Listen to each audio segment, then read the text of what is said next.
Hi అండి, welcome back to my channel. Karthika Deepam serial ఈరోజు episode ఏం జరిగింది ఏంటి చెప్పేయడానికి అయితే వచ్చేసాను అనమాట. నేను సీరియల్ చెప్తూ ఉంటాను, మీ పని మీరు చేసుకుంటూ నేను చెప్పే సీరియల్ వింటూ హ్యాపీగా ఎంజాయ్ చేసేయండి. అరుణ సీరియల్ బాగుంది, చక్కగా చెప్పావు, అర్థమైంది అనుకుంటే మర్చిపోకుండా నా ఛానల్ని లైక్ చేయండి, షేర్ చేయండి, సబ్స్క్రైబ్ చేసుకోండి. అలాగే కింద బెల్ సింబల్ ఉంటుంది కదా, దాన్ని గట్టిగా ఒక్క బాధేసేయండి. ఇంకా దీప వంటగదిలో పని చేసుకుంటూ ఉంటే కార్తీక్ హెల్ప్ చేస్తూ ఉంటాడనమాట. వీళ్ళందరూ కూడా సుమిత్ర వాళ్ళ ఇంట్లోనే ఉంటారు కదా, ఇప్పుడు సుమిత్ర వాళ్ళ ఇంట్లో పనిచేస్తున్నారు కదా.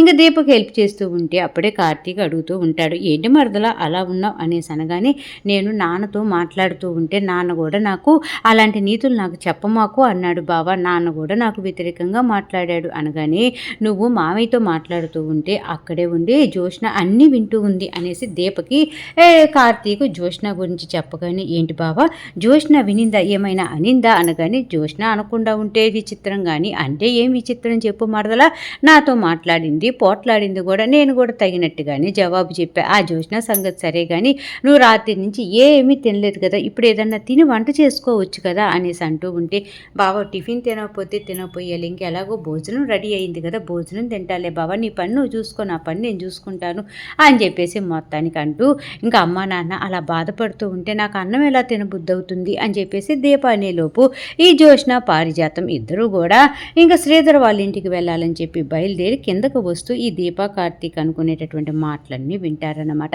వినేసి జోష్న పారిజాతం ఇద్దరు కూడా కార్తీక్ దీప దగ్గరికి వచ్చి, ఏంటి దీప మీ అమ్మ మీ నాన్న బాధపడుతూ ఉంటే నీకు ముద్ద అన్నం దిగదా, అసలు నీకు అమ్మ నాన్న ఎవరున్నారు, నువ్వు అనాథవి కదా, మరి మీ అమ్మ మీ నాన్న అన్నం తినకపోవటం ఏంటి అని చెప్పేసి పారిజాతం అంటూ ఉంటే అప్పుడే కార్తీక్ అనుకుంటూ ఉంటాడనమాట, మా దీపకి ఎవరైనా హెల్ప్ చేస్తే అంత త్వరగా మర్చిపోదు, మామయ్యని అత్తయ్యని తన తల్లిదండ్రుల్లాగా అనుకుంటుంది, వాళ్ళిద్దరు ఇప్పుడు కొంచెం పలుక్కోవట్లేదు కదా, వాళ్ళందరికీ కారణం ఎవరు, గొడవ ఎవరు పెట్టుకుంటున్నారు అదంతా మనకి తెలుసు, ఇంకా వాళ్ళ గురించి మాట్లాడుకోవాల్సిన అవసరం లేదు కదా, కాబట్టి దీప వాళ్ళ గురించి మాట్లాడుతుంది అనేసి అనేలోపు జోష్న అంటూ ఉంటుందన్నమాట.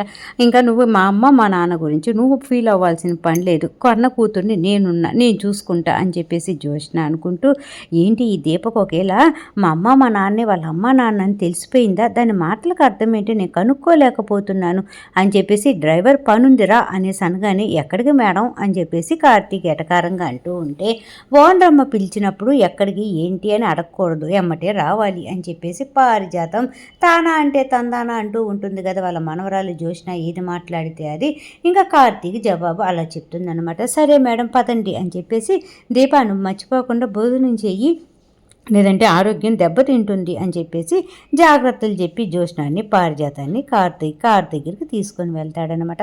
ఇంకా దీప బావ ఏంటో ఎప్పుడు ఏదో ఒకటి చెప్పే వెళ్తాడు అని చెప్పేసి కొనుక్కుంటూ తన పని తను చేసుకుంటూ ఉంటుందన్నమాట. ఇంక ఇక్కడ ఇలా జరుగుతూ ఉంటే అప్పుడే శ్రీధర్ తోటి కావేరి, ఏమండి మీతో ఒక విషయం మాట్లాడాలనుకుంటున్నాను అనగానే, మాట్లాడు కావేరి అనేసి శ్రీధర్ వైనంగా అంటాడు. అప్పుడే కావేరి అంటూ ఉంటుందన్నమాట, అల్లుడు గారు ఇక్కడ ఉంటే ఇబ్బంది పడుతున్నట్టున్నారు, వాళ్ళకి వేరే ఇల్లు చూసి అక్కడ పెడదామండి అని చెప్పేసి కావేరి అంటూ ఉంటే అప్పుడే శ్రీధర్ అంటూ ఉంటాడు, ఈ ఇంట్లో ఉంటే కూతురు కాఫీ ఇవ్వకపోయినా నువ్వు కాఫీ ఇస్తున్నావు, అదే వేరే ఇంట్లో పెట్టామనుకో వాళ్ళిద్దరు త్వరగా విడిపోతారు, అసలు కలిసి ఉండేటటువంటి ఛాన్సులు కూడా ఉండవు, కాబట్టి కొన్ని రోజులు అల్లుడిని కూతుర్ని మన ఇంట్లోనే పెట్టుకుందాం, వాళ్ళు కొంచెం పెద్దరికము ఏర్పడిన తర్వాత అప్పుడు పంపించచ్చు కానీ అనేసి మాట్లాడుకుంటూ ఉండేలోపు ఈలోపే పారిజాతం జోష్న ఇంటికి రానే వస్తారనమాట. ఇంకా శ్రీధర్ వాళ్ళిద్దరిని చూసి, అబ్బో ఏంటో ఈరోజు అనుకోకుండా మా ఇంటికి ఇలా వచ్చారు అనగానే, ఏంటల్లుడు చెప్పి రావాలా ఏంటి మీ ఇంటికి కూడా అనగానే, అంతా వద్దు అత్తయ్య గారు ఏంటో సడన్గా వచ్చారు అనేసి అన్నానే తప్ప ఏమీ లేదు, రండి కూర్చోండి అని చెప్పేసి మర్యాదపూర్వకంగా వాళ్ళతో మాట్లాడుతూ ఉండేలోపు ఈలోపే స్వప్న వస్తుందన్నమాట. స్వప్న వచ్చి, ఏంటి మీరు ఇప్పుడు వచ్చారు స్పెషల్గా అనేసి అంటూ ఉంటే, మా మనవడి కోసం వచ్చాం అనేసి పారిజాతం అంటూ ఉంటుంది. మీ మనవడు ఇక్కడెవరున్నారు, మా ఆయనే కదా అనేసి అంటూ ఉంటే, నీకు ఆయన అవ్వకముందే వాడు నాకు మనవడు, నువ్వు కొంచెం మర్యాదగా మాట్లాడు అని చెప్పేసి స్వప్నకి పారిజాతం వార్నింగ్ ఇస్తూ ఉంటుందన్నమాట. అప్పుడే పారిజాతం అన్న మాటలకి స్వప్న అంటూ ఉంటుంది, మీ మనవడు అనేసి మీకు ఇప్పుడు గుర్తుకొచ్చిందా, ఇన్ని రోజులు ఏమైపోయింది, పోలీస్ స్టేషన్లో ఉన్నప్పుడు కొంచెమన్నా హెల్ప్ చేయడానికి రాలేదు కదా, మా నాన్నే కదా దగ్గరుండి మరీ తీసుకొని వచ్చాడు, అప్పుడు నీకేం గుర్తుకు రాలేదా మనవడు అది ఇది అనేసి స్వప్న పారిజాతానికి మధ్య కొంచెం మాట జరుగుతూ ఉంటుంది. ఇంకా ఈలోపే జ్యోత్స్న అంటూ ఉంటుంది, వాడు నాకు తమ్ముడు కదా, తమ్ముడు ఖాళీగా ఉన్నాడు కాబట్టి మా కంపెనీలో జాబ్ ఇద్దామనుకుంటున్నాను అనేసి జ్యోత్స్న చెప్తూ ఉండేలోపు కావేరి అంటూ ఉంటుంది, అబ్బాయి చదువుకున్న చదువుకి ఏదో కంపెనీలో జాబ్ చేయాలి అంటే మాకు కూడా కంపెనీలు ఉన్నాయి, మా కంపెనీలోనే పెట్టుకునే వాళ్ళం, కాకపోతే మా అల్లుడు చదువుకున్నది వేరు మన కంపెనీలు వేరు కాబట్టి అలాంటి జాబులు మా అల్లుడు చేయడు అని చెప్పేసి కావేరి చెప్తూ ఉంటే, నాకు తెలిసిన కంపెనీ ఉంది నేను పనికి ఇప్పిస్తాను అని చెప్పేసి జ్యోత్స్న చెప్తూ ఉంటుందన్నమాట. స్వప్న బయట కార్ డ్రైవర్ ఉంటాడు, అతన్ని అడిగి అక్కడ ఫైలు అవన్నీ ఉంటాయి, ఫోను అది కాకుండా హ్యాండ్ బ్యాగ్ కూడా ఉంటుంది, ఆ రెండు అడిగి తీసుకుండ్రా అని చెప్పేసి స్వప్నకి పని అప్పచెప్తూ ఉంటుందన్నమాట జ్యోత్స్న. అప్పుడే స్వప్న నీకు నేను ఎందుకు పని చేయాలి అన్నట్టుగా చూస్తూ ఉంటే అప్పుడే శ్రీధర్ గారు అంటూ ఉంటారు, మన ఇంటికి గెస్ట్గా వచ్చింది కదా, గెస్ట్గా వచ్చినప్పుడు తను ఏ పని చెప్పినా చేయాలి కదా, నువ్వేం పట్టించుకోకుండా వెళ్ళి తేపో స్వప్న అని చెప్పేసి శ్రీధర్ గారు పంపిస్తారు స్వప్నని.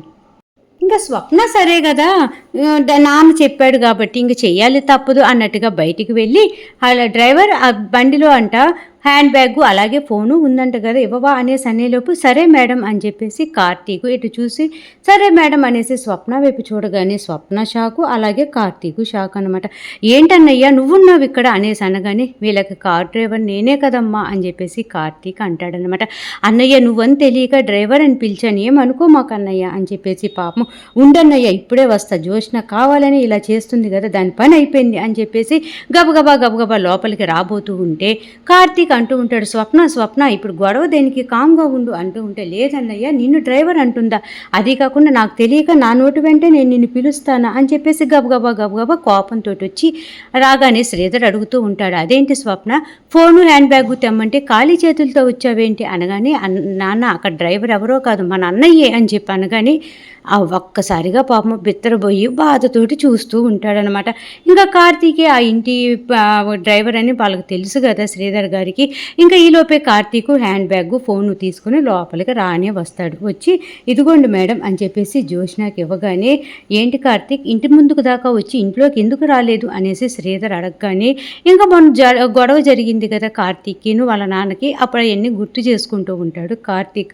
అప్పుడు శ్రీధర్ చెప్తూ ఉంటాడు, తండ్రి కొడుకులు అన్న తర్వాత చిన్నపాటి గొడవలు అవుతూ ఉంటాయి, అలాంటివన్నీ పట్టించుకోకూడదు కార్తీక్ అది ఇదని చెప్పేసి మంచిగా కార్తీక్ తోటి మాట్లాడుతూ ఉంటాడనమాట.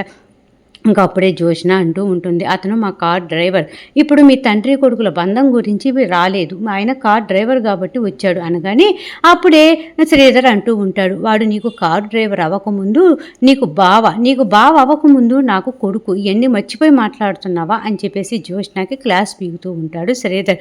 అప్పుడే స్వప్న అంటూ ఉంటుంది, మంచి చెడు తెలిసిన మనిషి అయితే ఇన్ని గొడవలు ఎందుకు అవుతాయి, అసలు ముందు అన్నయ్యని డ్రైవర్గా ఎందుకు పెట్టుకుంటుంది, సరే అన్నయ్య ఇంతకు వదిన ఎలా ఉంది చెప్పు అనగానే బాగానే ఉందమ్మా, ఇప్పుడే తనే ఆ ఇంట్లోనే పని చేస్తూ ఉంది అనేసి ఇంకా మాట జరుగుతూ ఉండేలోపు కాశీ వస్తాడన్నమాట. కాశీ వచ్చిన వెంటనే జ్యోత్స్న అంటూ ఉంటుంది, కాశీ నీకోసం నేను జాబ్ చూశాను, ఆ జాబ్ నువ్వు చెయ్యాలి, నేను చూశాను కదా వద్దు అది ఇది అనేసి అనకూడదు అనేసి ఇంకా జ్యోత్స్నకి కాశీకి మధ్య మాట వస్తూ ఉంటుందన్నమాట. ఈలోపే దీప వండిన వంటలన్నీ కూడా డైనింగ్ టేబుల్ మీద తీసుకొచ్చి పెడుతూ ఉంటుంది. ఇంకా పాపం నిన్న రాత్రి నుంచి తను అన్నం తినలేదు కదా బాధతోటి కళ్ళు తిరుగుతూ ఉంటాయి. అప్పటికి కార్తీక్ చెప్పాడు, నువ్వు ఏదో ఒకటి తిను లేకపోతే కళ్ళు తిరుగుతున్నాయి కదా అని చెప్తే కార్తీక్ మీద చిరాకు పడింది కదా దీప, ఇంకా కళ్ళు తిరుగుతూ ఉంటాయి.